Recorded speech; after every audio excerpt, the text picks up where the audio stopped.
working a basic jab. We're not looking at all the other ones where I kind of threw out loads of different words about doubles, push, and all that kind of thing.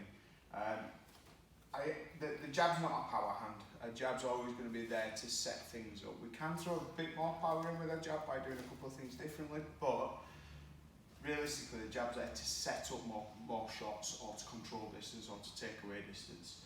So as the jab goes out, I'm not worried about driving all my body force in there and trying to knock him out with a jab.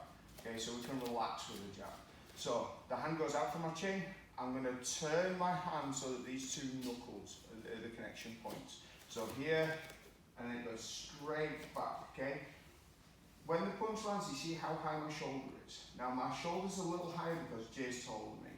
If I was hitting someone a bit shorter, yeah, it's not as high, but it's still covering my chin. So if I go for a jab and Jay's going for like a right hook, yeah, I'm in a position where I've still got my face protected. So it's this bit that we're really looking to protect and around the back of the ears. That's where if we get tagged, it does mess around equilibrium a little bit, okay? So, we're not going to go through this as a drill now, but we just want you to make sure that every time that jab goes out, the shoulder's a little bit higher, yeah, and we're always making impact with these two big knuckles, okay? The next punch is the cross, alright? So the cross is one of these punches where when you hit it on the pad, that's when you learn you're doing the cross correctly. So here it might feel a bit funny, but when you get that pop on the pad with the crosses, yeah, it is pretty exciting, okay? So I'm going to throw a jab. Still thinking about my technique, and then I'm going to throw a cross, okay? Now, if I don't twist my hip, I'm not going to be able to hit my target, because my right hand is obviously further back than my left hand because of my stance, okay? So this is where the hip really makes a difference, all right? So as I throw my cross, I'm going to drive onto my toes, and I'm just going to start pushing off, okay? So the punch actually starts from the toes. As I push, you can see the hip going forward, okay? And then the last bit is the body, hand at the very end there. And again, see how high this is? Slight bend on the elbow, okay? So, let's everyone get into our fight stance now. And we're just gonna practice our jab and then cross. But making sure we're driving off with the toes. Okay, so let's just do a couple of reps so people up and stuff like that. Jay's gonna go first, he's gonna move. I'm going to step, and I'm always focused on where my footwork is as well. So if we end up kind of going into this longer stance, yeah, that person just say footwork. Remember, a check at all times is a sprawl. All right, so we're not going to do the sprawls today because I really want us to focus on the striking, but just give yourself a little bit of a check as you do this and you hit jab.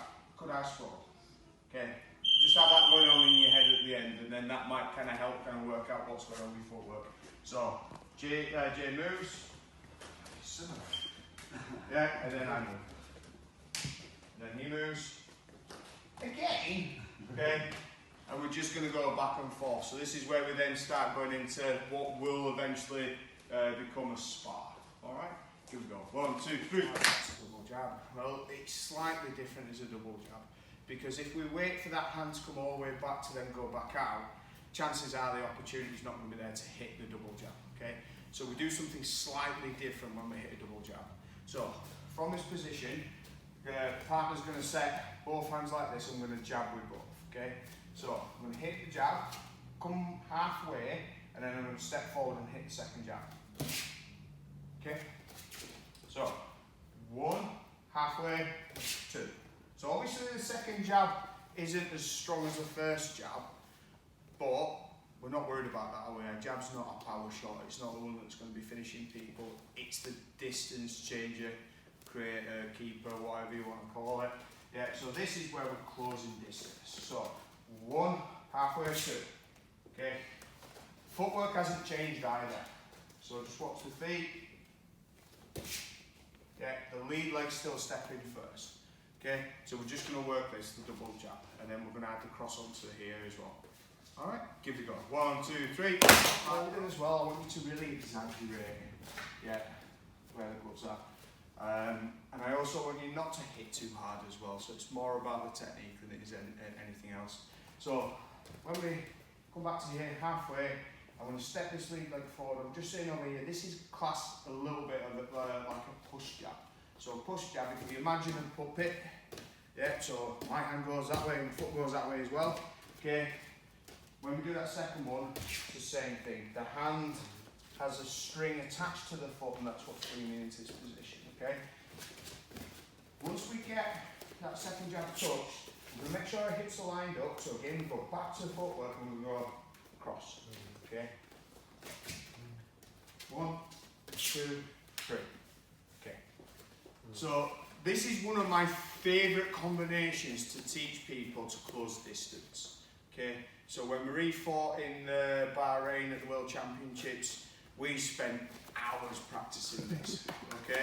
So we spent a long time practicing this, and she was able to do it in competition, and the girl was supposed to be a Thai boxer, and just through this kind of, you know, systematic way of going in and closing the distance, closing down the shots and stuff, and I did that cross at the end.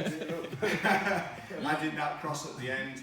It stopped her game. So every time her leg lifted up, we actually had a call as well, so this is called naked. I'll explain in a second. So I went naked, boom, boom, boom, in straight away, stop all the shots. Okay, she also had other things as well. So what was it? Sausage was a kick first, were it? Yeah. So sausage were kick, 1, 2, 3.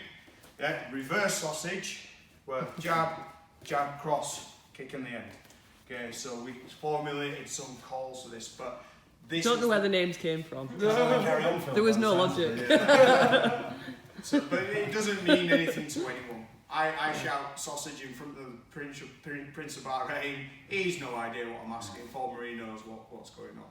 Okay, so this is like one of the foundational kind of combinations that I like to use. Yeah, and especially if we're looking to grapple. So last time, so 1, naked. Okay, naked. I'm not going to do this all day. We're just going to practice that and closing the distance. Alright, on 3. 1, 2, 3.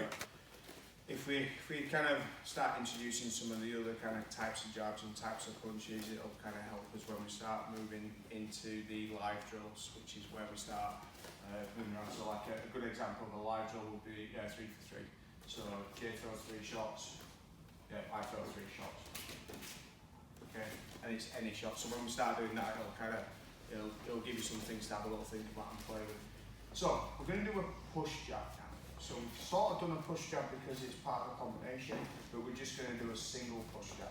So he's going to keep his hands up in the exact same position, but the shot that I'm looking for is the back. Okay, so you might remember the puppet analogy.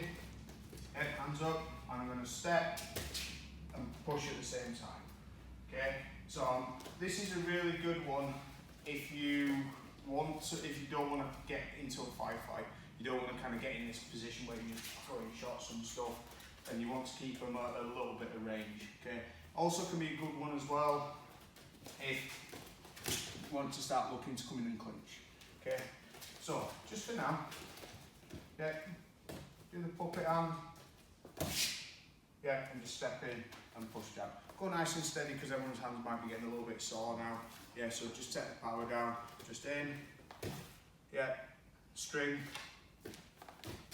But make sure his back leg comes in as well.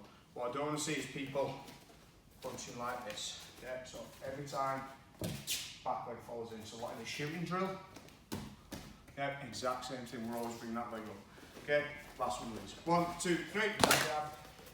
It takes a little bit of time to get used to it, so don't worry if you kind of if you keep dropping the ball and stuff. But in your fight stance, I'm going to throw the ball against the wall using my right hand. I'm just going to step forward and try and catch the ball. Damn it! Don't film that, mate. No. So here, yeah, catch the ball. What the hell? I've got a video of me doing it. I'm going to put that one up. This is awful. I'm going to put the other video up. There we go. That's it. So just practicing.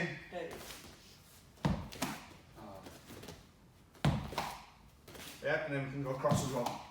So you see how I'm twisting my hip? Yeah. Don't throw the ball against the wall, no matter how angry you're going to get, because you're just going to keep getting hit in the face. But just there. Oh, terrible.